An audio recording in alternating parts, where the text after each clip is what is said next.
Welcome to the Adaptive Men podcast. This is Michael Reed, and today's topic, I want to expand a bit on the topic of men opening up about what they're feeling and how often it misfires to the women around them when they do open up, why that happens, and how we might go about addressing this issue moving forward. Currently, there are two large narratives floating around that seem to conflict with each other. On the one hand, women want more men to open up emotionally about what they're feeling and experiencing and going through, both in the short term and longer term. Meaning something like, how are you feeling right now? And how are you feeling about the future, short term and long term? Not just thinking, but how are you feeling? On the other hand, there is no shortage of stories of men attesting to how they either attempted to or actually did open up to a woman emotionally and was met with rejection, shutdown, hostility, or indifference. The biggest piece of this narrative is often attributed to this sense that women are indifferent to a man's emotional experience, which, outside of extreme outliers, is not true, but there is nuance to unpack here as to what is actually happening. Emotional awareness and communication is an extremely important aspect of the human experience because it conveys a ton of information about what is happening in your body. But oftentimes, as a man, there may be a marked difference between what you're actually feeling versus what you think you're feeling or what you say you're feeling. It's been estimated that about 80% of communication is nonverbal. You're communicating with body language with the people around you, whether you realize it or not. If there is a strong disconnect between what you say and what your body seems to be saying, oftentimes this will raise strong subconscious alarm bells in people's heads, especially women, who are a combination of naturally more emotionally self-aware as well as taught to be. Unfortunately, in today's day and age, many young boys are taught early on that emotional expression of things other than anger and joy are tolerated while most everything else is not. This eventually leads to adult men who are incapable of or reluctant to identify any other emotions that they are experiencing. When you take this line of thinking and run it back a few generations of men, it starts to paint a picture of where we are today.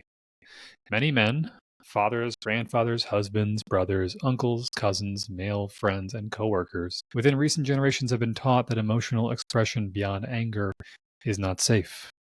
And many women, mothers, grandmothers, wives, sisters, aunts, female friends, and coworkers have not witnessed, in a healthy manner, what it looks like and feels like to be in the presence of a man who is processing their emotions in a healthy way.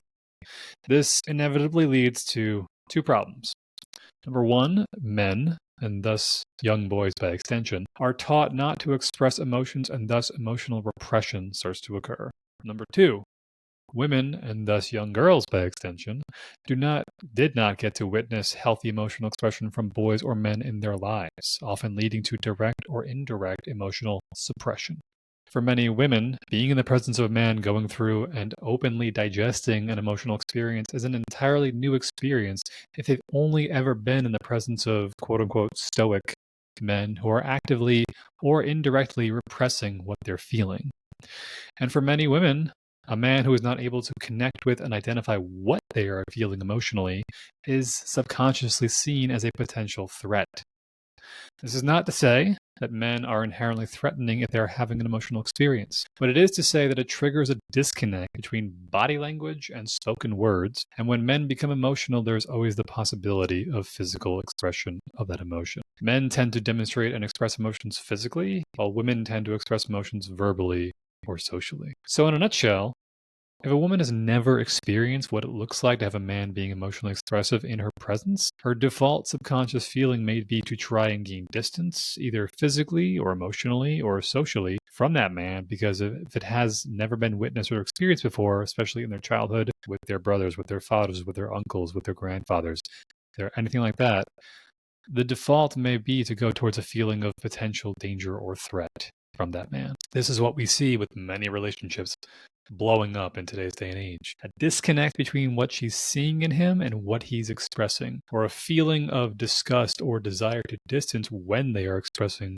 and digesting that emotion. This is where we get to this seeming paradox of women wanting men to be more emotionally expressive while simultaneously seeming to be disgusted and put up by men when they are emotionally expressive. So what do we do? How do we fix this? For starters, you as a man need to learn how to identify what deeper emotions you are actually experiencing when you experience them. If you're going through a tough time that should warrant an emotional response and you feel nothing, this may not be a sign that you're feeling all good and totally fine. It may be a sign that you're emotionally maxed out or topped off and are sitting in a state of emotional collapse or shutdown because whatever you went through was more than your mind or body could comfortably tolerate. Working with a coach or a therapist to start to unpack and, most importantly, actually identify what you are feeling is a huge first step in resolving this. If you don't know what you're feeling, then others can't either and may have difficulty trusting you. Secondly, if you are interested in expressing emotions to a woman that you have never done so to before or has a history of shutdown, but she has displayed an interest in getting better at this sort of experience, maybe it's your wife, it's your girlfriend, open communication up front is your best friend, and to be very realistic about expectations. When a child is first learning to walk, they fall on average 17 times per hour, but they don't quit just because they failed. If this is a new experience for you and your partner or someone in your life who wants to improve at this, acknowledge upfront that things will likely be messy and ugly at first, and that you should not expect perfection. Feelings of wanting to run away, or distance, or shut down are completely normal because, like a newborn baby learning to walk, this is totally new to one or both of you. And your mind and body will do what it can to protect you from the discomfort of the experience. Third, as a man, try joining into or connect with a men's group. This could be through a religious institution, an organization like the Men's Alliance, the Iron Brotherhood, the Uncivilized Nation, the Mankind Project, or many others out there, to find space for other men who can help guide you through this in a safe container. Because oftentimes, the best way to let yourself connect with yourself as a man is to connect with other men who are connected to themselves. So expect it to be messy. Expect it to be confusing. Reach out for help externally if you're confused and need support. Most women do want you to express emotionally, and most women do not know how to handle it.